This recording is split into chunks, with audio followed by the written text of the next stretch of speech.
If you're this person, my encouragement to you is just breathe. Stop, acknowledge your loss, assess where you are, make a sound decision on your next project. Take your lessons. What is it? Oh, my mentor used to have this great phrase, and I can't remember it anymore. She hasn't said it for years, but she said it for several years, 5 years at least. So stand up, grow up, and show up, stand up, show up, and grow up. Stand up, show up, and grow up. This is where that really takes effect. You need to stand up in your loss. You need to show up for your own accounting and for yourself, and you need to grow up in learning the lessons. Then move yourself forward in a sound fashion. I am Christina Suter, and this is the Real Estate Breakthrough Show, where we talk about the reality of real estate, the mindset you need in order to face the reality of what it is, and tips and tricks to get you moving forward in investing. I am your host, Christina Suter. Today, I want to talk about mindset, your mindset, and what a difference it can make in your investing success. And I have a weird topic today because I normally don't speak in this type of languaging. I don't normally speak in negative languaging, but this is the topic I want to discuss. Are you ready? How to lose money with real estate. How can you lose money with real estate? I just want to let you know you can lose money with real estate. There are ways that people lose money in real estate. There are multiple ways. I've only listed 7. Let's get it straight. I'm only going to talk about 7 ways that people can lose money in real estate. This is a little tongue-in-cheek because normally I talk to the positive, how you make money in real estate. But let's enjoy this show. Are you ready? First, real estate is a wonderful field, but it has a lot of requirements, guys. A lot of requirements. It really needs you to focus on it. It needs you to be a participant. It needs you to use your talents and skills. It needs you to show up for it. It is quite a master in that it really requires a lot from you as its servant. It requires a lot from you. So don't take real estate investing lightly. Now, you can set up your portfolio so that your real estate investing doesn't have to require a lot from you, but that's because you thought it through. So let's talk about real estate is a wonderful field, but it has many requirements of you, the investor. So here's how some of the ways that you might lose money in real estate. How to lose money in real estate. 1, trust that your project will move on without you paying any attention to it. Be certain that you're sure that if you start a project and you put your GC on it, your general contractor on it, or you start a project and you put your business partner on it, or you put your general partner on it, that in 6 months later, you just don't need to fuss with it. 6 months later, that project's going to be done. That's a really great way to lose money in real estate. Even if it's a GC that you've worked with before, a general contractor you've worked with before, or is a partner you've worked with before, you want to have meetings with them, regular meetings, whether it's monthly meetings, weekly meetings, depends upon your level of involvement, but you want them to know that you're still participating in your own investment portfolio. Let me put it this way. If let's say that you are an investor in a flip and you want to be able to do multiple flips out of state. I know people who do this. You go, hey, I've hired a GC.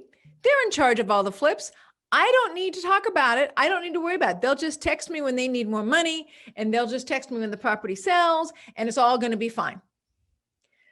Honestly, guys, I've never seen that scenario be fine. I know some really fantastic people in this field, knowledgeable, multiple years of experience, if not decades, who have amazing follow-up systems with people, who have depth of knowledge that I don't even have. And if they simply turned over their project to their general contractor without following up with them, without doing video updates, without really engaging in an intimate way, you're going to run into a problem somewhere down the pike. So I'm just saying, I can think of at least 2 very large companies that I know of. They were doing multiple flips, 20 or more, and they ran into this exact problem because they trusted that there is no need for them to remain informed or engaged. Notice I'm not asking you to do the work. I'm asking you to remain informed and engaged. So, one way to lose money in real estate, trust that your project will move on without your focus, without your engagement. 2, be overwhelmed and not look at what's occurring in your projects. I'm too busy. I can't pay attention. I'm guilty of this one, by the way. Just so you know, guys, I'm guilty of this one. So I have projects in Los Angeles and I have projects in Indianapolis, and I've been asking for a scope of work for 3 weeks now. She promised to deliver it to me a week and a half ago, and I haven't texted her back to say, hey, where's my scope of work? You promised it to me last week. So I am looking at doing this. I'm overwhelmed with my LA project. I am not paying attention to this Indianapolis project. I need to be paying attention to it. I'm up at 2:00 in the morning this morning going, Christina, how is your Indianapolis project going to do well if you let your overwhelm with having too many projects on your plate stop you from remaining informed and engaged? And in this one, it's not even like I'm expecting somebody else to really be responsible for the whole project. I'm just talking about my GC. I don't have a project manager that's overseeing my GC on this. I just have a GC I'm trying to engage, right? So my own overwhelm is causing one of my projects to lag right now. So be aware, one of the ways how you lose money in real estate is you get overwhelmed and you don't look at what's occurring in your projects and track its timeline. So expensive. Not tracking timelines is so expensive. I could do a whole show on just not tracking timelines. But right now, I'm just talking about how you lose money with investing in real estate. Third way, make lots of plans, do lots of research, spend lots of time learning and getting educated, but not ever lay the money on the line. How do you lose money in real estate? By just never investing, by never taking the leap and being able to decide that this one is the right one. This one's the good one, and I'm going to do it. I'm going to challenge myself to take the risk, to lay the money down, to engage in real estate. Now you've invested lots of money in education, lots of time in partnerships or creating networks. You've invested the time in analyzing deals. You've invested time, even money in education, but you have not gotten the rewards by actually experiencing and moving into the investment itself. How do you lose money with real estate? Make lots of plans and don't move into action. A friend of mine has this really great saying, and I'm going to share it with you, and you can agree with me or not. Spirit meets you at the point of action. Spirit meets you at the point of action. These previous 3 are all about that. If you do not engage in action, if you do not engage in staying engaged, Spirit can't meet you there because you're not there. You're not showing up for your own life and returns in real estate. So Spirit meets you at the point of action. Okay, number 4. That's 3 fingers. 4. Number 4, have a small team that has to be an expert in lots of things. Have a small team that has to be an expert, like, don't hire a lawyer. I can read a legal contract. Don't hire an accountant. I can do basic accounting. Don't hire somebody on our team, on the upper level team, because we should be an expert in everything. I'm going to suggest that doesn't work. You want to hire a lawyer. You want to hire a CPA. You want to hire people to educate you and make you or the members of your head team knowledgeable in permitting, knowledgeable in contract law, knowledgeable in what are going to be the tax consequences of the investment, knowledgeable in the numbers. You want to make sure that you work as a team with every expert that needs to be involved so that you're not missing an important detail.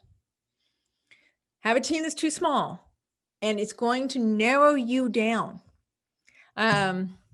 Really good example. There was a company that had expanded out and they hired a important member of their team that had managed to really grow their marketing base. That really managed to grow the effect of how many people they could reach.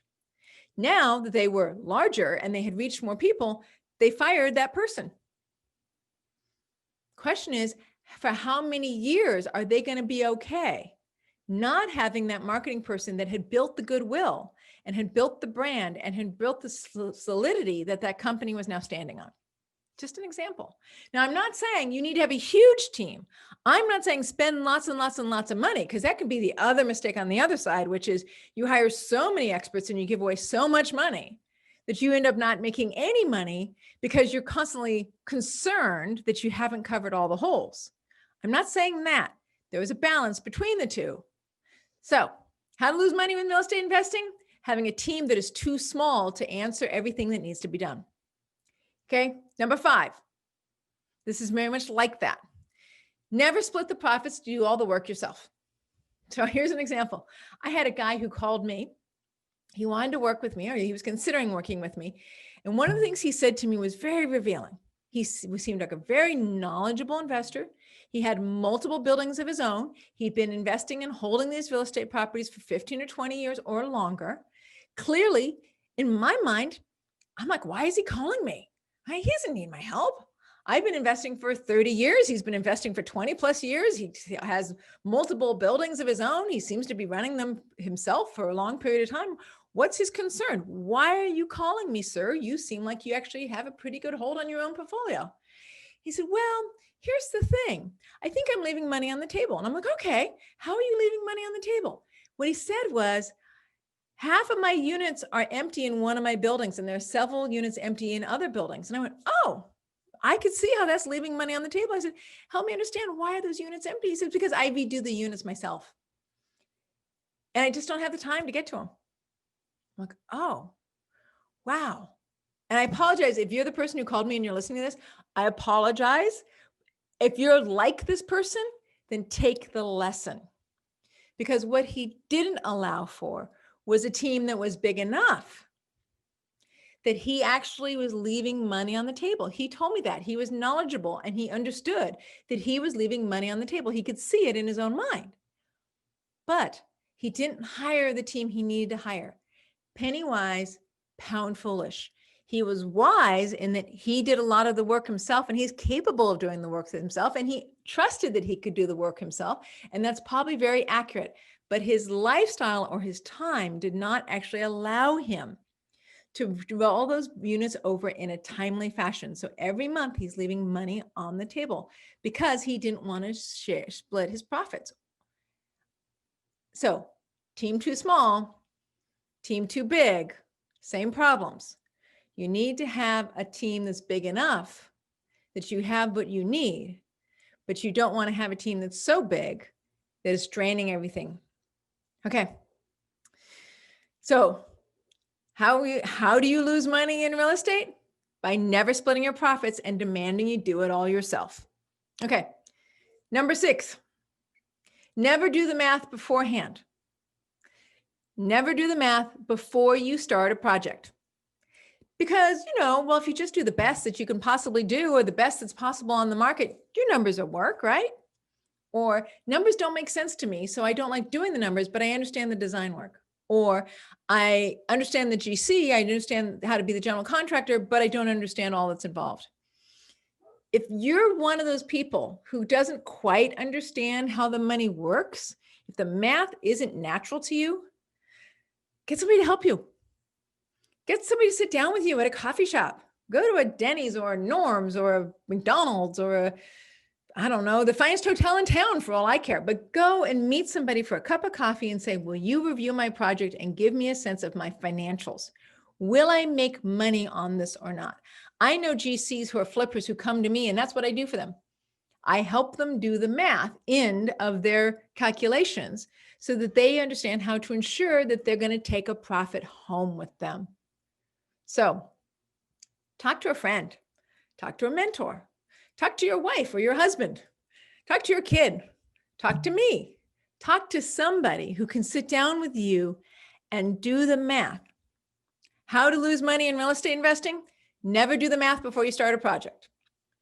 Number seven, and this one is, to me, kind of amorphic. It's hard. If you're this person, it might be very hard for you to hear it. It might be hard for you to recognize this is you. It'll work out. I just need to have more projects. You're losing money. You're concerned and you're anxious. You want to be able to not lose money anymore. So clearly the best result is just do more projects. If you're this person and you can hear it, congratulations, because it's hard to hear this. It's hard to recognize it about yourself if this is who you are. It'll all work out. I just need more projects. Rolling losses forward from one project to another project in order to avoid paying investors, or rolling your own losses forward from project to project in order to make back what you've lost. That concept, I'll make it up on the next one, is really common, but there's a really good chance you won't. What it stops you from doing is acknowledging the truth of losing money on a project. You will lose money on a project. It does happen on a regular basis for multiple flippers, for people who've been doing it for generations, people who've been doing it for decades, people who've been doing it for a year. You will lose money on some of your projects, whether you're a flipper, whether you're a syndicator, whether you buy a primary residence and rehab it for 2 years and then move again. You will most likely lose money on a project. The concept that you don't accept the loss and then pick another project from where you are then to move yourself forward in a sound fashion, that you simply grab projects to bring them to you in order to fill the hole, the anxiety and the concern that you've lost money, there's a really good chance you're going to continue to make poor choices, or that you're going to grab projects that you think are shiny pennies, shiny objects, and they're going to end up biting you in the patootie. I know patootie is a weird word, but hey, it's better than the word I'm not allowed to say. So if you're this person, my encouragement to you is just breathe. Stop, acknowledge your loss, assess where you are, make a sound decision on your next project. Take your lessons. What is it? Oh, my mentor used to have this great phrase, and I can't remember it anymore. She hasn't said it for years, but she said it for several years, 5 years at least. So stand up, grow up, and show up, stand up, show up, and grow up. Stand up, show up, and grow up. This is where that really takes effect. You need to stand up in your loss. You need to show up for your own accounting and for yourself, and you need to grow up in learning the lessons. Then move yourself forward in a sound fashion. Okay, that was seven ways of how to lose money in real estate investing. Not my usual way of doing it, kind of tongue in cheek, but thank you so much. I appreciate you for listening to the Real Estate Breakthrough Show. I am Christina Suter, your host. Tune in next week for more.